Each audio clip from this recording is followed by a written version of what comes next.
నమస్తే, welcome to our channel. నేను సిరి. ఏపీలో జగన్మోహన్ రెడ్డి గారి పరిస్థితి ఏది ముట్టుకున్నా రివర్స్ అయిపోతుంది. ఈ లెక్కలో ఏంటంటే ఎమ్మెల్సీలు కూడా చేజారిపోయారనమాట. సో ఈ అంశాన్ని మనకు వివరించడానికి మనతో పాటు ఉన్నారు ప్రముఖ సీనియర్ జర్నలిస్ట్ దుర్గా కుమార్ గారు.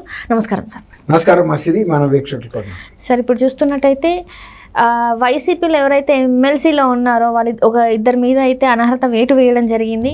ఆ తర్వాత ఇప్పుడు ఏంటంటే వాళ్ళు టీడీపీకి మద్దతు పలకరనుకున్న వాళ్ళు పలికేలాగా అనిపిస్తుంది. మరి వాళ్ళిద్దరి పరిస్థితి ఏంటి? వాళ్ళిద్దరి ప్లేస్లో కొత్త వాళ్ళు వచ్చే పరిస్థితి ఉందా, లేకపోతే వాళ్ళనే తీసుకునే పరిస్థితి ఉందంటారా? ఇప్పుడు మీరు అన్నట్టు జగన్మోహన్ రెడ్డి గారికి ఎక్కడ ఏది పట్టుకున్నా రివర్స్ అవుతుందమ్మా. ఇప్పుడు ఇద్దరు ఎమ్మెల్సీలు కోల్పోవటం కాదు, గతంలో ఆయన అసలు లెజిస్లేటివ్ కౌన్సిల్నే రద్దు చేయమని కూడా కేంద్రానికి ఒక తీర్మానం చేసి పంపించారు. ఆ రోజుల్లో వాళ్ళకి మెజార్టీ లేదు కౌన్సిల్లో. ఒకవేళ కనుక అసలు ఆ తీర్మానం ఇప్పటికీ ఫోర్స్లోనే ఉంది. కాబట్టి అసలు కనుక ఇవాళ కౌన్సిల్నే కనుక రద్దు చేస్తే ఎక్కువ నష్టపడేది వైఎస్ఆర్సీపీయే. వైఎస్ఆర్సీపీకి సంబంధించిన మెజార్టీ ఎమ్మెల్సీలు ఉన్నారు. అది ఇవాళ ఆయన వేసిన కత్తివేటు వాళ్ళందరి మీద కూడా పడే అవకాశం ఉంది. అది అట్లా ఉంచుదాం. ఇప్పుడు మీరు అడిగిన ఇష్యూ ఏంటంటే ఇద్దరు ఎమ్మెల్సీలు ఎవరైతే అసెంబ్లీ నుంచి ఎన్నికయ్యారో, సి రామచంద్రయ్య గతంలో ఆయన తెలుగుదేశంలో కూడా చాలా సీనియర్, రాజ్యసభ మెంబర్గా మినిస్టర్గా కూడా చేశాడు. ఇప్పుడు వైఎస్ఆర్సీపీలో ఉన్నాడు. ఆయన కడప జిల్లాకు చెందిన వ్యక్తి. ఇక్బాల్ అనే ఇంకొక వ్యక్తి కూడా కడప జిల్లా ఆయనే. వీళ్ళిద్దరు కూడా అసెంబ్లీ శాసనసభ నియోజకవర్గం నుంచి ఎమ్మెల్సీలుగా ఎలక్ట్ అయ్యారు. ఎలక్ట్ అయిన తర్వాత వాళ్ళు ఇప్పుడు టీడీపీలో జాయిన్ అయ్యారు.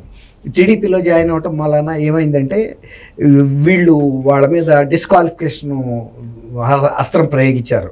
అంటే వాళ్ళని శాసన మండలి నుంచి రద్దు చేసి సభ్యత్వం రద్దు చేశారు. రద్దు చేస్తే ఇప్పుడు ఏమైంది, దానికి ఎలక్షన్ కమిషనే ఈ ఎలక్షన్ అన్ని కండక్ట్ చేసేది. ఎలక్షన్ కమిషన్ ఈ ఉప ఎన్నికకి నోటిఫికేషన్ ఇచ్చింది. Next month first week or second వీక్లో ఎన్నికలు జరిగే ఇది ఉంది. ఇప్పుడు వాళ్ళు శాసనసభలో వైఎస్ఆర్సీపీ ప్రస్తుతం ఉన్న బలం 11 మాత్రమే శాసనసభలో. అసలు మినిమమ్ ఒక ఎమ్మెల్సీ గెలవాలంటే శాసనసభలో 22 మంది ఆయనకి అనుకూలంగా ఓట్లు వేయాలి. ఇవాళ ఆ ఒకటి కూడా వాళ్ళు గెలిపించుకునే పరిస్థితుల్లో లేదు. ఎందుకంటే వాళ్ళకి 11 మాత్రమే ఉన్నాయి, దాంట్లో సగం మాత్రమే ఉన్నాయి. కరెక్ట్. కాబట్టి వాళ్ళు నామినేషన్ వేయటానికి పనికిరారు. నామినేషన్ వేసినా చల్లదు, ఎందుకంటే వాళ్ళకి తగినంత బలం లేదు, ఎన్నికవరు. కాబట్టి ఈ 2 స్థానాలు ఈజీగా ఏకగ్రీవంగా తెలుగుదేశానికి వెళ్ళిపోతాయి. ఇప్పుడు క్వశ్చన్ ఏంటంటే ఈ ఎన్నికల్లో ఎవరిని నిలబెడతారనేది పాయింట్. వాళ్ళు ఇక్బాల్ గారిని, సి రామచంద్రయ్య ఎవరైతే ఈ పార్టీని నమ్మి వచ్చారో వాళ్ళకి ఇచ్చుకుంటారా, లేదా పాత గతం నుంచి తెలుగుదేశంలో ఉన్న వాళ్ళకి ఇచ్చుకుంటారా అనేది ఒక చర్చ. నైతికంగా ఏంటంటే వీళ్ళు పార్టీని నమ్ముకుని వచ్చారు కాబట్టి సహజంగా ఇవ్వాలి. ఒక్కోసారి ఎట్లా ఉంటుందంటే వాళ్ళు గతం నుంచి ఉన్నారు కదా, ఇంకోసారి చూడవచ్చు వాళ్ళ సంగతి. తెలుగుదేశం గత 5 ఏళ్లుగా కూడా అధికారంలో లేదు. చాలామంది పార్టీకి ఎంతోమంది విశ్వాసంగా పనిచేశారు, పారదర్శకంగా పనిచేశారు. కాబట్టి ఎవరైనా ఒకటి వాళ్ళకి ఇచ్చి ఇంకోటి పార్టీ వాళ్ళకి ఇవ్వమని కూడా అడిగే ఛాన్స్ ఉంటుంది. కాబట్టి ఇది ఎలా తెలుగుదేశం తీసుకుంటుంది అనేది మనం గమనించాలి. ఈ విధంగా ఆయనకి ఎట్లాంటి పరిస్థితి వచ్చిందంటే స్లోగా ఒక్కొక్క బలం కూడా తగ్గిపోతూ ఉంది. ఇప్పుడు వాళ్ళు చేసుకున్న పని ఒకవేళ కనుక వాళ్ళని కనుక డిస్క్వాలిఫై చేయకపోతే తెలుగుదేశంలో చేరిన సాంకేతికంగా చూస్తే వాళ్ళు వైఎస్ఆర్సీపీ ఎమ్మెల్సీలుగానే కొనసాగేవాడు. ఇప్పుడు ఎప్పుడైనా సరే కౌన్సిల్ కనుక ఎవరి బలాలు ఎంత అని ఇచ్చినప్పుడు ఆ ఇద్దరు బలాల్లో వైఎస్ఆర్సీపీలో ఉండేది. ఈ తెలుగుదేశంలో చేరినట్టు గుర్తించేవాళ్ళు కాదు, తెలుగుదేశం కింద కన్సిడర్ చేసేవాళ్ళు కాదు. భౌతికంగా వాళ్ళు చేరుండొచ్చు, కానీ ఎమ్మెల్సీ కౌన్సిల్లో ఉండే రిజిస్టర్ ప్రకారం వాళ్ళిద్దరు బలం వైఎస్ఆర్సీపీ వైపు ఉండేది ఫిగర్ వైజ్ గా. ఇప్పుడు ఆ ఛాన్స్ కూడా వాళ్ళు కోల్పోయారు, ఒక ఇద్దరు మైనస్ అయిపోయారు.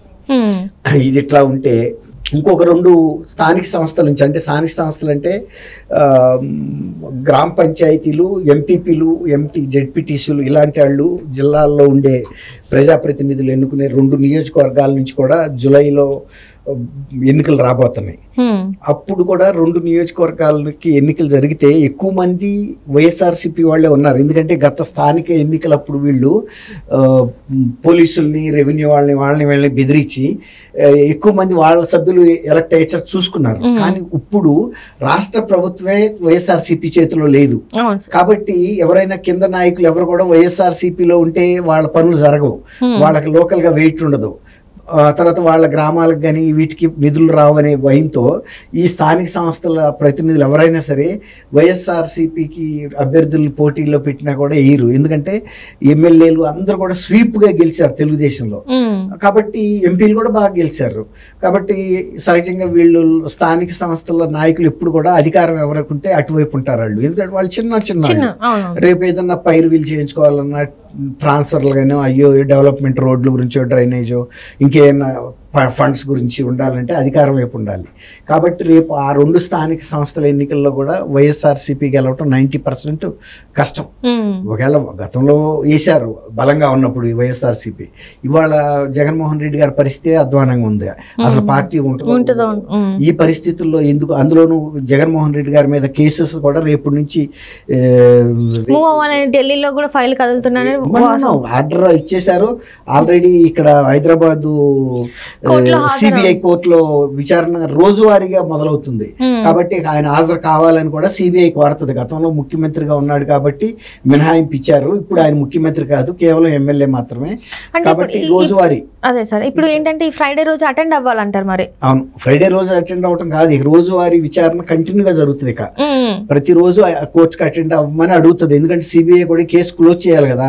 12 సంవత్సరాల నుంచి ఎందుకు ఇలా కేసు కొనసాగుతుంది రావణ కాష్టం లాగా అని సుప్రీంకోర్టు అడిగితే ఈ సిబిఐ అధికారులు కూడా నోరు తెరవాల్సి వచ్చింది. ఏం చెప్పగలుగుతారు? ఇప్పుడు ఈయన అధికారం ఉపయోగించి కేసు విచారణ రాకుండా రకరకాల పద్ధతులు, తర్వాత వీళ్ళతో ఈ పిటిషన్ డిశ్చార్జ్ పిటిషన్లు వేయించాడు కొంతమంది అధికారులతో, మమ్మల్ని ఈ కేసు నుంచి తొలగించండి, మాకు సంబంధం లేదు. అట్లా దాని మూలన జాప్యం జరుగుతూ వచ్చింది. ఇప్పుడు ఆ పిటిషన్లు కూడా డిస్మిస్ చేయటమో అలౌ చేయటమో జరుగుతుంది, అటో ఇటో తేల్చేది. తర్వాత సుప్రీంకోర్టు కూడా ఏమంటుంది, ప్రజాప్రతినిధుల మీద ఉన్న కేసెస్ ని అత్యంత త్వరగా వితిన్ 1 ఇయర్ లోపల తేల్చేయమంది. ఇప్పుడు ఆయన మీద దాదాపు 20 కేసులు ఉన్నాయి, CBI vigilance and ED cases. కాబట్టి అవి తొందరగా తేల్చాలంటే రోజువారీ విచారణ చేయాల్సిందే. ఇంతలోకి మళ్ళీ ఇప్పుడు చేస్తున్న అవినీతి మీద కూడా కేసులు ఫైల్ అయ్యే ఛాన్స్ ఉంది.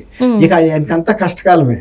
ఇప్పుడు ఎమ్మెల్యేలు ఎమ్మెల్సీలు కానీ ఎవరైనా ఈయన్ని నమ్ముకుని ఉంటే ఈయన కోర్టుల చుట్టూతో తిరగటం సరిపోద్ది. ఆయన ప్రజల్లోకి ఎప్పుడు వెళ్తాడు, ప్రజల ముందు ఏం చెప్పగలుగుతాడు. ఇంతలోకి శిక్ష కూడా పడింది అనుకోండి, శిక్ష పడితే జైలుకి వెళ్ళాలి. అప్పుడు 16 నెలలు ఉండొచ్చాడు. అది ట్రయల్ జరగక ముందే బెయిల్ రాకుండాడు. ఇప్పుడు ఈ శిక్ష పడి కనుక జైల్లో ఉంటే 7 ఏళ్ళు 10 ఏళ్ళు కూడా ఉండాల్సి వస్తుంది ఒక్కొక్క కేసులో. మరి అట్లాంటప్పుడు ఆయన రేపు నుంచి కేసుకి హాజరవుతాడా, పార్టీని పునర్నిర్మాణం చేస్తాడా, ప్రజల్లోకి వెళ్ళి పార్టీ గురించి ఏం చెప్పగలుగుతాడు, తనే రోజు వెళ్ళి కోర్టు భవన్లో నుంచున్నది ఎందుకు నుంచుంటున్నాడు, ఈ ఆర్థిక నేరాలు ఎన్ని బయటకు వస్తాయి కదా చర్చ. అప్పుడు గతంలో చంద్రబాబు నాయుడు గారు అరెస్ట్ చేసినప్పుడు ఎలాంటి చర్చ అయితే వచ్చిందో, ఇప్పుడు ప్రతిరోజు ఈయన కేసులకు అటెండ్ అవుతున్నందుకు ఎందుకు వెళ్తున్నాడు ఏంటి అనేది ప్రజల్లో విస్తృతంగా చర్చ జరుగుతుంది. ఈయన అవినీతి కూడా అందరికి తెలిసిపోద్ది. కాబట్టి ఇక గడ్డు కాలమే ఉంటుంది.